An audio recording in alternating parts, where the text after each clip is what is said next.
when you make the decision to do what you want to do with your life, just know this, because the family and the friends in your life do not share your vision, in most cases, they will be the first person to try and talk you out of what you want to do with your life. But know this, only those that can see the invisible can do the impossible. You have time.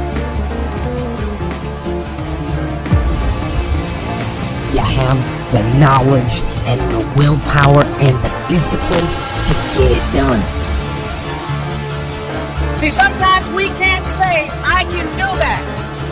But what we can say, that it's possible that I can have my dream as we run toward it, as we work on it day in and day out.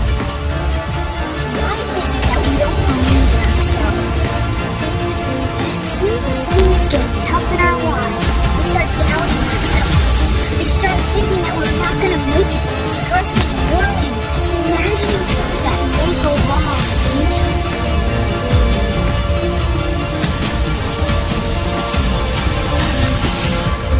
We need to understand the human mind is the most powerful tool we own, but it can also be the most destructive. And we need to learn how to take control of the direction of our mind and our emotions. How bad do you want it? You gotta prove it to yourself that you want it bad enough. It's gotta hurt you enough to get it. And that's when you're gonna learn to conquer your mind. Your mind will no longer be able to say no, because your inner heart and mind are aligned, and now nothing can stop you. It was hard, ladies and gentlemen, and I was facing financial difficulties in my own life. I was behind on my bills and my dreams, and I'm saying to them, you can live your dream. It was hard, ladies and gentlemen. It was very difficult to pick myself up each day believing that I could do it. There were times that I doubted myself. I said, God, why? Why is this happening to me? It was very hard. Here's what I want to say to you. For those of you that have experienced some hardships, don't give up on your dream. There's a fight right around the corner this way.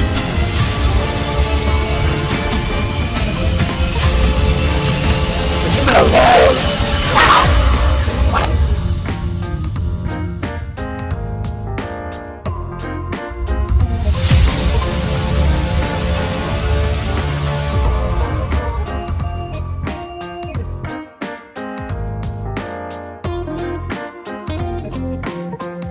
About what you're saying to yourself, it also comes with work. So whenever I was getting beat down, physically, mentally, spiritually, whatever I was going through, just saying, I would put, you can't hurt me. If you want to be great, you want to be baddest motherfucker ever at what you do, you're going to be misunderstood by everybody. Because you're going to be so fucking obsessed and so driven to get there, and that's what it takes. That's the truth. It takes every second of your fucking life. Anybody says balance? Yeah, balance is important for a lot of fucking people. It is. But if you want to fucking go to that edge where people do not like you, don't understand you, question everything you fucking do, you've arrived.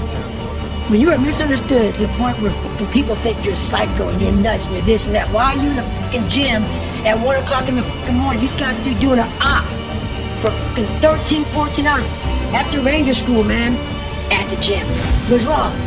You will never understand what is wrong with me. And that's why I'm so glad you don't.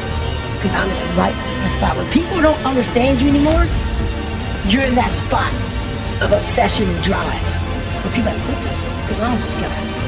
I don't want to talk to you, man, because you're not going to get it. Once we achieve something, we celebrate for a long years of time. And we wonder, why don't I have drive anymore? Where's it all at? If you don't develop a routine of suffering, and suffering not like go out and kill yourself every day, it's being uncomfortable. That keeps you hungry every day. If you live in your victories for so long and say, I'm gonna go challenge myself for 30 days or for 2 weeks or run this one marathon. It is, I did one marathon. Okay? That's why it leaves you. It leaves you because you haven't set up the next obstacle. Obstacles is how you grow. You must continue to have friction. Friction is where growth is at. No friction, there's no growth. You have to call yourself out. If you're fat and you're fucked up, I want to hear that. I don't want to hear you tap dancing on the street. And a lot of people don't want to go there. They don't want to talk about their childhood. They don't talk about their past. They don't get to root the problems, and then they go, why am I not getting better? Because there's a lot of shit in there you haven't dealt with, brother. You know, people go to the gym, like for instance, going through any kind of special operations school. These people go to the gym, they get big, they get jacked, they can run fast, all that shit. But the only thing they're doing is they're coding over the mind. All you're doing is building a bigger, stronger quitter. Your mind hasn't gotten any stronger because you haven't gone back in there and dealt with shit. So the second adversity comes, like, my God, I'm so fucking fit. What's wrong? Your mind is still soft. You can't live very long without being injured, going through hurts and pains. Sometimes the wound heals up and there's no sign that it ever happened. But there are certain wounds that are so severe, a cut so deep, they heal up, the pain goes away, but they leave a scar. Scars from falling off a bike as a child, scars from the surgery to remove the illness, scars from the accident. There are physical scars, scars that we can see, but there are also invisible scars, scars that come from inner wounds, scarred by the divorce, scarred by what somebody said, scarred by mistakes that we made. So often we try to hide our scars.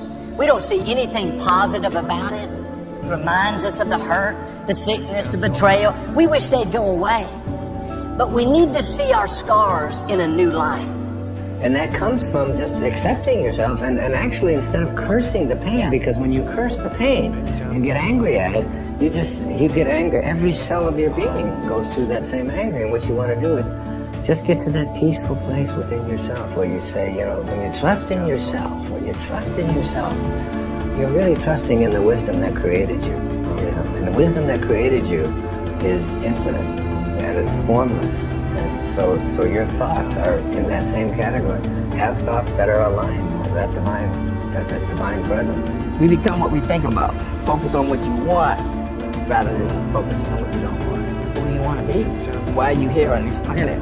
You live according to the principles of love, compassion, appreciative joy, celebrating other people's successes, but how do you overcome hatred and confusion and just having a good heart? Then I think that's what happened to me. Then I start to get clear about what I like to do and how I can be of service, how can I help other people. That we were wired for success, but it's how we relate to our experience that determines whether we're chipping away or we're, you know, kind of burying that sense of wholeness that we're born with. It's just that we forget it. We don't look inside, we're looking outside. And so unless we're still and we think about it and we understand that I was born with this masterpiece and no one can give it to me or take it away, it's an inside job. And so if I look at what's right, it makes a lot of sense. So it's whether you're coming from a place of scarcity or I would say survival mode or coming from growth mode, which has to do with yes, I can, yes to life. And I have the capacity and the responsibility to make it different or to make it better. Having that faith, that vulnerability to just see things that are hard to see. You gotta get comfortable being uncomfortable. So can you handle the truth?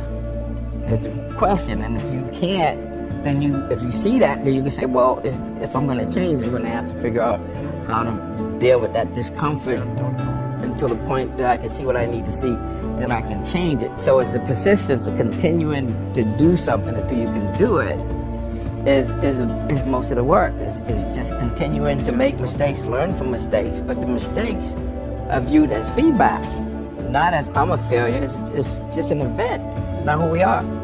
So that error correction is really important. And when you can see, when you attribute it to something you can learn or change, now you got faith and confidence to do it, versus if you're seeing it like, oh, I'm just not strong enough, I'm not tall enough and all of that.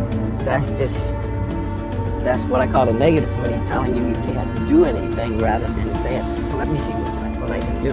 So it's like a child learning how to walk, right? Same thing. It doesn't matter how far you might rise. At some point, you are bound to stumble. Because if you're constantly doing what we do, raising the bar, If you're constantly pushing yourself higher, higher, the law of averages, not to mention the myth of Icarus, predicts that you will at some point fall. And when you do, I want you to know this, remember this, there is no such thing as failure. Failure is just life trying to move us in another direction. Now, we're down there in a hole, it looks like failure. So this past year, I had to spoon feed those words to myself. And when you're down in the hole, when that moment comes, it's really okay to feel bad for a little while. Give yourself time to mourn what you think you may have lost. But then, here's the key. Learn from every mistake. Because every experience, encounter, and particularly your mistakes are there to teach you and force you into being more of who you are. You know, Silicon Valley tends to be liberal. Everyone knows that. And the reason for that is that there's a tremendous number of entrepreneurs there. And entrepreneurs tend to be high in openness and lower in conscientiousness. So they're creative, but they're also willing to break rules, you know, which you kind of have to do often. Hopefully not to a criminal extent, but you have to. Well, you know, it's tricky when you're trying to establish something new, because look at a company like Uber, you know, they had to bend the rules to be successful. And those companies that have rented those scooters out and put them on the streets everywhere, you know, they just kind of went ahead and did it. It's not something an orderly person would do, because they'd ask for permission, whereas the people who started these scooter rental companies just said, well, what'll happen if we put them everywhere? And the answer was, that seemed to work. But, you know, you have to have a rule-breaking proclivity in order to manage that. History has proven that those who dare to imagine the impossible are the ones who break all the human limitations. In every field of human endeavor, whether science, medicine, sports, arts or technology, the names of the people, just now I listed some of the names. The names of the people who imagine the impossible are engraved in our history. By breaking the limits of their imagination, they change the world. You take Newton, you take Einstein, you take Chandrasekhar. By breaking the limits of their imagination, they change the world.